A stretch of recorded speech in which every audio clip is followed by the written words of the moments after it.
Yeah, let's go. My name is Sheik Mozart and I'm here to explode important media topics with kids ministry pros. Whether you got a mega budget or just minimal dough.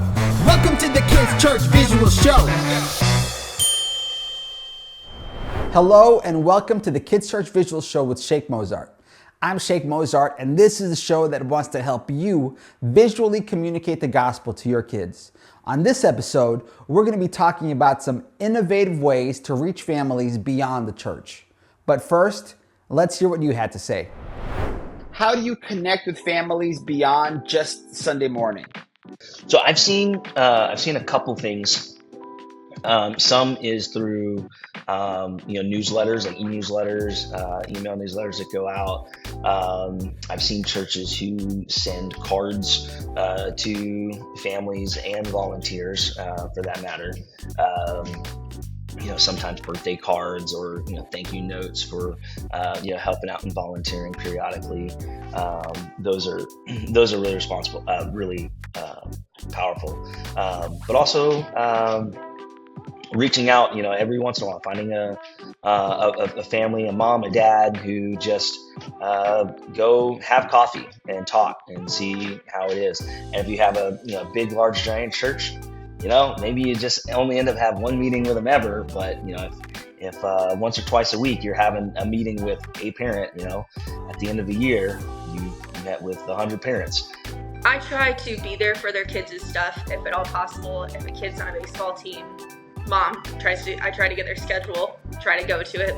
Now, we run almost 200 elementary kids on a Sunday, so it's definitely more difficult than when I was at a church that ran 40 kids on a Sunday. So I'm actually in this position now of, before I'd been there for 10 years at my church. So I know the families and new families that came in. It was my role to do it. So it was that, hey, let's go do coffee. Let's do lunch. Let's get to know each other outside of the church walls. But now I'm in a new situation where I'm not church staff trying to connect with these new families because there isn't a children's ministry leader. There's not a staff person. So I started a family small group in my house. And I'm working on engaging families that way to help connect them to each other. And then me, who's trying to kind of lead, not in a staff position, which is interesting dynamic for me. So a family small group, a way to, one, teach them how to disciple, but then two, get to know them, form those relationships so that I can lead more by example. Lots of texts, lots of phone calls, just being in their lives, going to ball games, doing life together. That's been one of our themes for our church right now is just, we're family. We're all family and we're doing life together. And it just makes for a good connection. Another things I'm doing is we have like summer days. And so, hey, we're all going to meet up at a bowling alley. We're going to meet up at a splash pad. We're going to meet up at a park. And I'm just inviting families to come hang out. Not necessarily with me, even though I'm pretty cool. Really, it's with my family and with other families. Because I want families to stay connected outside of a Sunday. I'm an event guy. I love big events. So we do a lot of events to connect our families and our community. But like this summer, we're not doing a strategic VBS. We're not doing a week-long VBS. We're doing 4 events. I'm in some ways, I guess, going to take the easy way out this summer, but we're bringing in like Epic and Kids Blitz and Josh Denhart, and each month has somebody coming in to run an event. And the whole reason of that is we have 5 different services, 3 different languages. And so how do we get people to connect together? And so our goal right now specifically is what are we doing before we can connect during the school year? We'll connect to our community, but we got to connect to each other and know we're on the same page. People know that they have a partner in church that is going through life struggles with them. They're raising kids at the same time. So I think one of my big dreams, one of my big goals is to be a connector for people. That's a good question. I think social media is a big one. We're about to talk about that actually on Deeper Kidmin, kind of a whole week or two focused on increasing your engagement on social media with the families that you serve. So I think social media is a huge one because that's where people spend their time. You've got to utilize social media better than you're using it, because a lot of kids ministries have social media, but they are just like using it informationally. And we need to use it more relationally, the way that people want to use social media. So find ways to post content that your parents and your families are going to want to look at. Like, look at what they're looking at and post stuff that's like that. So, I mean, we want to get the information out to them, but if we're more relational and we're more fun in our social media, I think utilizing social media well is something a lot of people aren't doing, and that would be the most effective way. Welcome back to the Kids Church Visual Show with Sheik Mozart. I'm Sheik Mozart, and I have a very special guest with me today, none other than Christen Clark, who is the creator, the host, the brain behind Collide Kids podcast. So, Kristen, welcome to the Kids Church Visual Show. Thank you. I appreciate being here. Yeah. Thanks for being here. Your podcast is such a brilliant. Well, you know what? I don't want to. I'll let you kind of talk about your podcast and what it is before I start.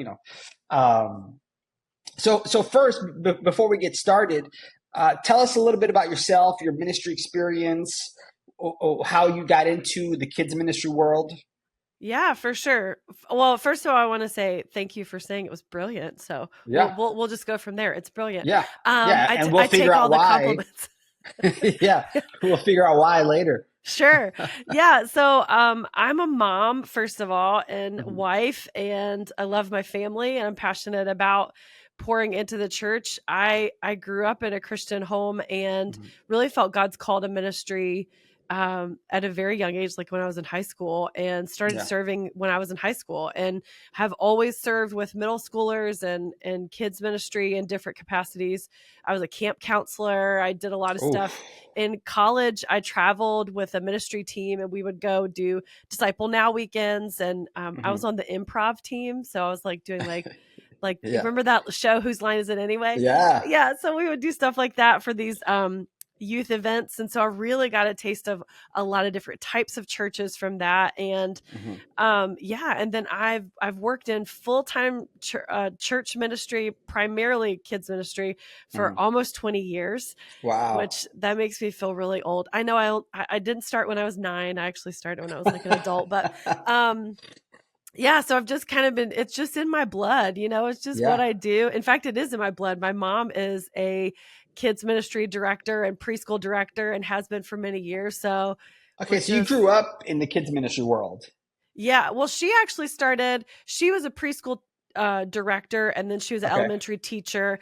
And then when I got into kids ministry is about the same time she did. So we kind of been working it out. But yeah, using her experience from school, and she's a great teacher and just has done an incredible job serving in her church for many years. So yeah, so it's kind of just always been in me. Recently stepped away from working at a church, which is weird. I don't know if you've ever done that before, where you're working at a church all the time and then you stopped and you're like, I don't know what to do with my hands. Like, what do you guys need me to pick up chairs or direct traffic? It was strange to just get up and leave when everyone else did, but still serving in kids ministry and students and family ministry at the church I'm attending now. And so, yeah, just really passionate about pouring into this next generation. And so, yeah, that's kind of how I got started.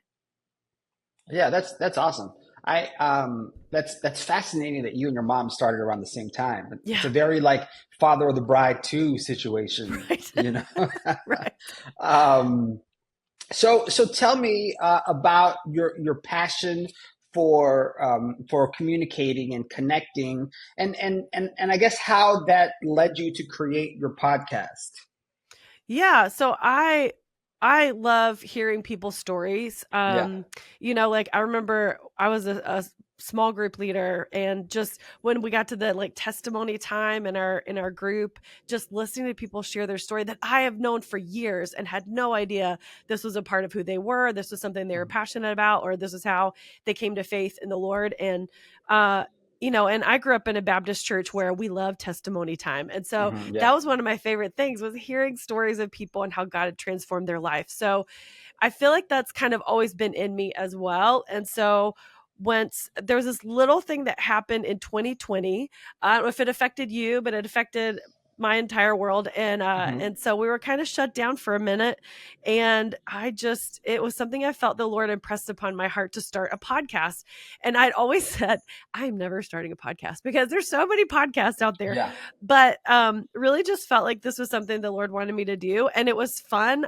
Once I got started and got the equipment and just got rolling in it, I realized this is just so neat, and I'm getting to meet people. I've never been able, like, you can't just call up random people and be like, hey, I know you don't know me, but do you want to talk on the internet for an hour? And they'd be like, no. But if you have a podcast, sometimes they say yes. And so sometimes they say no as well. But, but I do love that I get to hear people's story. And another thing that I'm really passionate about doing, and that I've always kind of been, is helping people connect with resources. And I remember when I was sitting down thinking, like, okay, if I were to do a podcast for kids or for families, who do I know? And when I started writing down the people that I knew if I called them, they would say yes.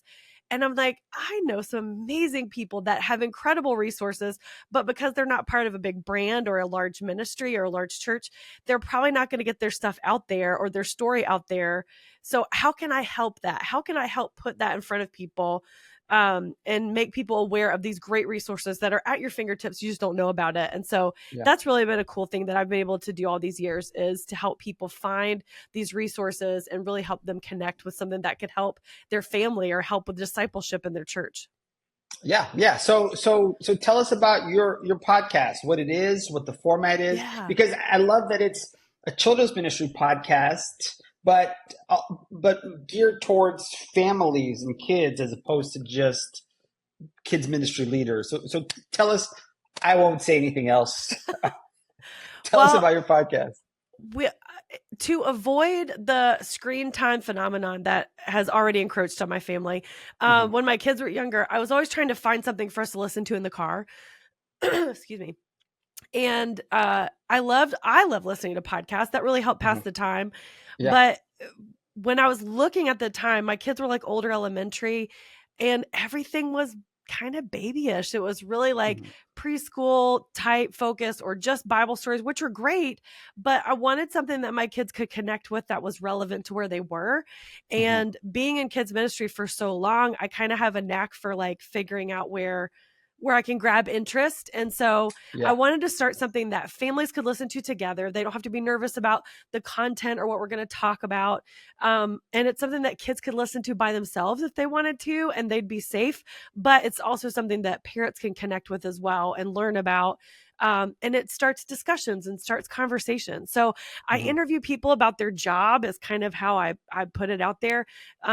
And I've been able to interview musicians and children's book authors and Olympic athletes and comedians and community helpers, and just fascinating to me their stories and how they use the thing they're good at. Like my friend Will, who's a firefighter, he goes into that and he prays for his victims. And he's like, you know what, from a young age, I've always loved fire and I love helping people. And so I was able to put that together with this job, so his ministry that he's doing has nothing to do with the church per se, or how he's serving at his church.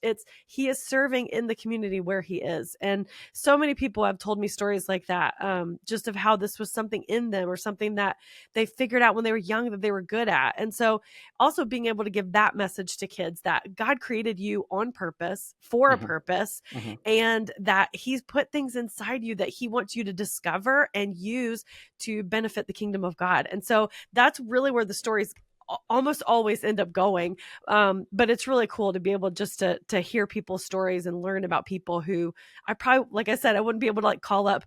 I got to interview Scott Hamilton, the ice skater, the famous ice skater. And I connected with him and, hey, would you share your story on my kid's podcast? And he's like, yeah. I'm like, I would never have been able to meet him in any other situation, but because of this, I've been able to meet some amazing people. So I love that. I love that about the show. Yeah. I love so much that it seems like there's a trend in the show where it's like there's so much of what these people are doing that it kind of was instilled in them as kids. And so then for a child, a kid that's listening to it, it helps them understand that the talent and the things that they love now can play a role in who they become as adults. I love that so much. Absolutely. And I love too that it is a podcast that's kind of kids ministry related, but you're doing so much beyond that. You know, I love that so much. I think that's such a brilliant idea. What are some skills maybe that you picked up in kids ministry that now apply to the work that you do in the podcast? Well, one thing that I think I've been good at is being able to steer the conversation. Like, I don't know if you've ever been stuck in a conversation with a small child and they're like, oh, I got to tell you about Pokemon and all, you know, they're giving you all the details and stuff. And so really being able to ask good questions and sound interested and be able to convey that what they say matters, but maybe let's shorten it, or maybe let's wrap it up because it's time to start the service or whatever. But I think that's been a big thing that I've been able to use. And then just I had a friend once tell me, like, one thing that he liked about my show was that I was an interested person and I was teaching kids to be interested in other people. And I'd never thought of it that way, but I love that compliment because it's true. Like, I really am interested.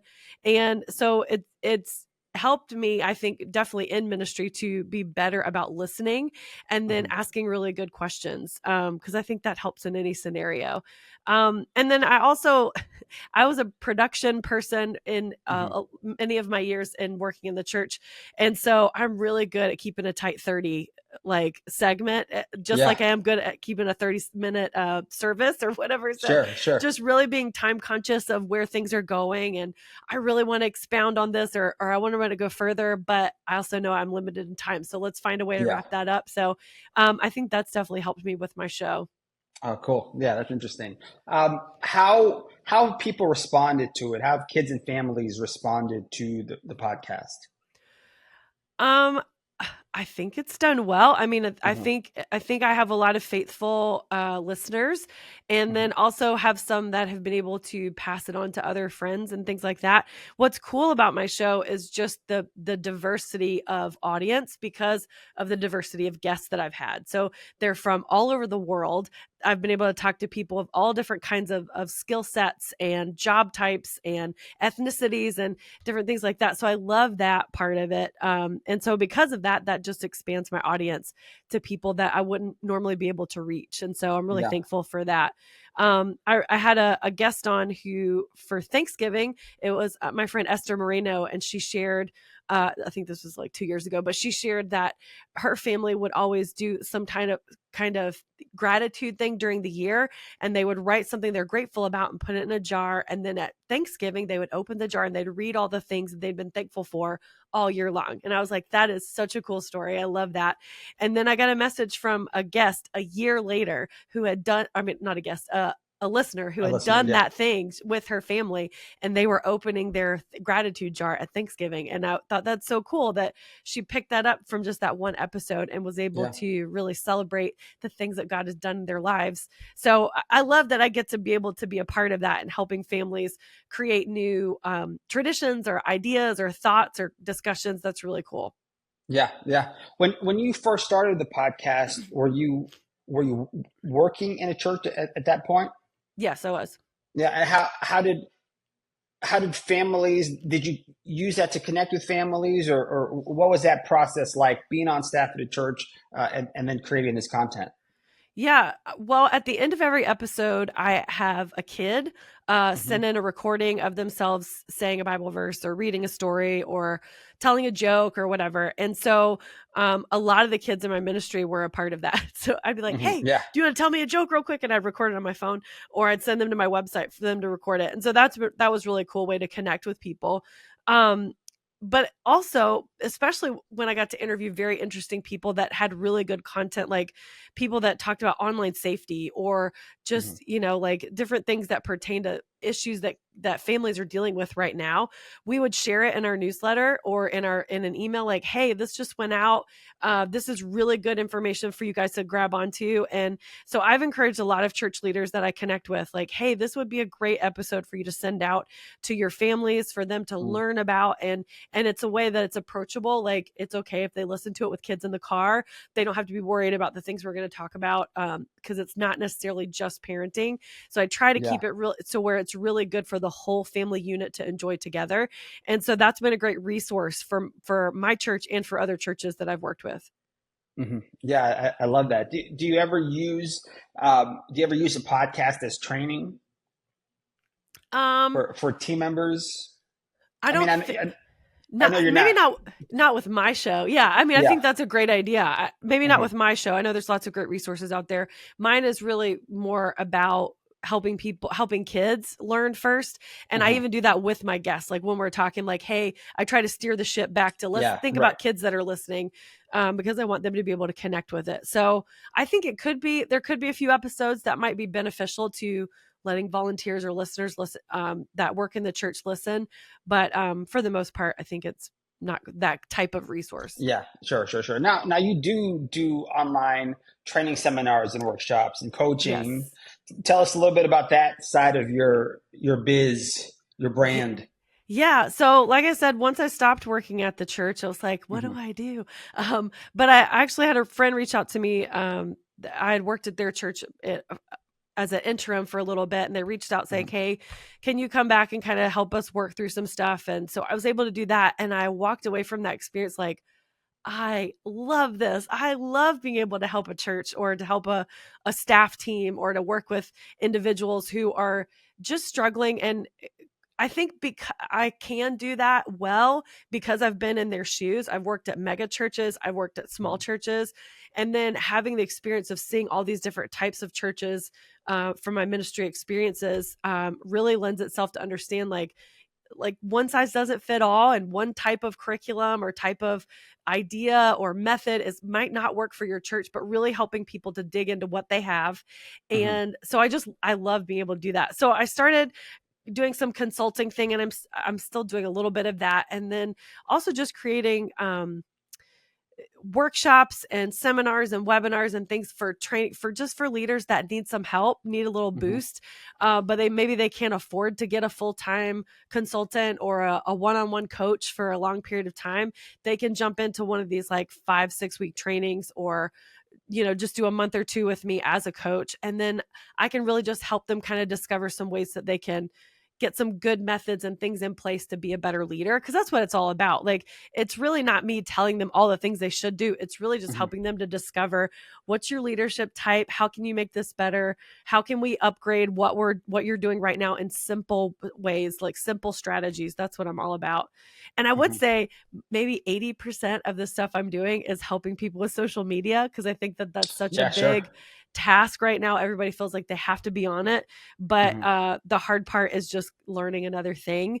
And a lot of people, this is kind of sidebar, but a lot of people I feel like right now are really either like trying to do everything all at once and they're getting overwhelmed, or they're spiritualizing their ignorance. They're saying, interesting, I don't want to learn about this, or I don't know about that. So it's probably the Lord saying, don't do it.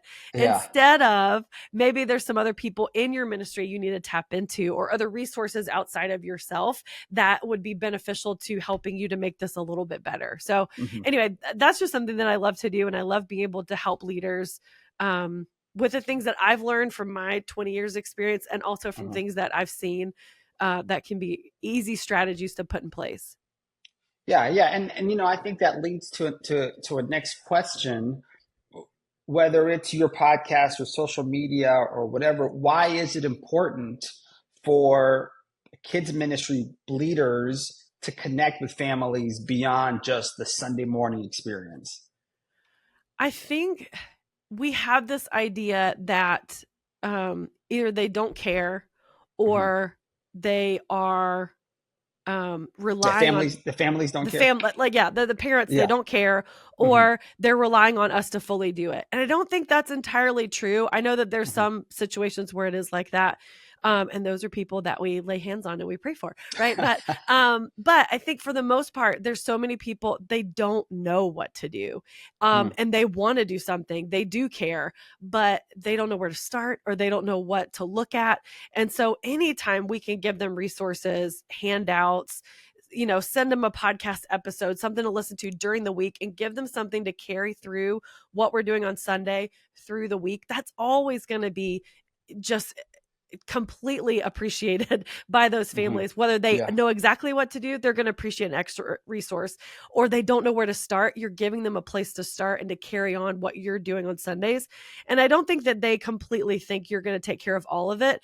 I think they just are looking to you to be that guide for them. And so when we can say, hey, this is what I think you should do, and here's a podcast of a person that said the same thing, and so you're giving more credibility to the things that you're encouraging them to do, I think that's always going to be helpful. And so anytime we can give our families more resources and things, sometimes they're going to delete that email, they're not going to read it, they're going to turn the handout into a paper airplane and whatever. I get that, but I think we underestimate how much they are looking to us for guidance on these certain things, especially if they're first-time parents, or their parents are about to launch in the next phase. Like my kids are just now both in middle school this year. And so we're thinking through all the different, what does that mean? Like what's about to happen next? So I'm going to eat up any information that high school parents or middle school parents that have gone before me have, or anything that our youth pastors are going to pour in, because I want to know what's next for me. What do I need to prepare for? Those things. So anytime we can give those resources to families, I think it's always appreciated. Yeah, that's awesome. Are there any churches or ministries that you feel like are killing it in that sense? I don't know. I mean, I think there's lots of churches that are doing well. I think there's lots of churches that are tapping into not only resources that they can find, but resources they're creating, and they're listening to their people. I think that's always a good way to gauge that is what are the families in your church saying, and then responding to that. But you don't have to reinvent the wheel. You don't have to come up with all of your own stuff. There's definitely ways to find those resources that are already out there as well. So that's a hard question. I don't know. I think there's lots of churches that are doing it well, and there's always room for improvement, so. Sure. Yeah. It's funny because I spent a lot of time around my nephew as of late, and it's like the amount of content that he's just constantly consuming is insane. And I mean, the amount of content that I'm constantly consuming, it's hard to think of like, what was life like before YouTube or before podcasts or any of that, and I think that what you do is kind of twofold. You are creating content that can fill in for a lot of the other stuff that's available. But it's cool that you're also using that to bring people to Jesus and to connect them with God life, whatever that means. So one of the things this season that we've been talking about is what kind of the future of kids ministry looks like, or what the future of specifically visuals in kids ministry look like. So, and everybody's kind of had a different take on that question. Some people it's been like a really positive thing. Some people, it's like, oh, if things keep going in this way, the future's not looking good. But I bring that to you. What do you think is the future of visuals in kids ministry, like 5 to 10 years down the road? That's a great question. I think visuals have always been part of church ministry. We just maybe growing up in the 90s or 80s and 90s, we're like, back in my day, we didn't have, but we did. We had flannel graphs, and we had, pictures and posters and puppets. And so visuals have always kind of been there. And I think we have to roll with the times. And like I said before, like if we just claim ignorance and don't really open ourselves up to the possibility of using visuals, I think that's going to hurt us. I think visuals create credibility. So whenever you're able to say, this is what I think, this is what, this says, and then you also have a video, or you have a picture, you have something else that reinforces what you're saying, that's going to help. And that's true, when we're always influenced, like, you know, I was recently influenced to buy a pair of like really comfortable shoes. And I bought them and I'm like, am I going to ever get them? I don't know. But the reason I was influenced was because a number of people in that video said these are great shoes and these are awesome and they're not affordable and this is why you should get them. And so I bought them because a number of people said this is great. And so I think the same as with visuals. So in the future, I think the important thing is that we make sure that we don't use visuals as the whole thing and we use it instead to reinforce what we are doing. So I guess I'm hopeful that that's where visuals are going, as continued reinforcement to what we're already teaching and leading our children into, and not just play a video and that's their service for the day. We don't want them to be so dependent on it, but using it to reinforce what we're already doing and saying. Yeah. And where do you see your podcast 5 years from now? Ooh, I don't know. I mean, it's still fun, so I'm still going to keep doing it. Like, you know, I guess I keep doing it until it's not fun anymore. But I really just love being able to put things out there for families and resources. And I want to keep connecting people like that. And so as long as the Lord allows me to do it, I'm going to keep doing it. So hopefully in 5 years, I'm still around telling you about my podcast. Yeah, I love it. So give me some final thoughts on why it's important to connect with families beyond Sunday, maybe some other innovative ways to connect with them. Yeah, I think a big thing we're seeing right now in sales and marketing and all that stuff is really leaning into emails. And it's funny because I feel like we kind of like all stepped away, like, I don't want to do a lot of inundate them with all these emails and we're communicating too much, but you really can't. Like, you really can't communicate too much because they might miss one email or they might miss one social media post. So I think anytime that you can connect with your families and give them information they can go back to, that's always helpful. And anytime you can point them to a resource like the Collide Kids podcast, you're reinforcing what you're doing and you're reinforcing your credibility because you're connecting yourself with that other voice. And so I think that's going to be a great thing to continue doing, or to look at, ways that your ministry is reaching out in the community through social media and through email and marketing and things like that. And just reminding people like, hey, we're here for you. We are here for God. And I think that's going to really play key in seeing your ministry grow and flourish.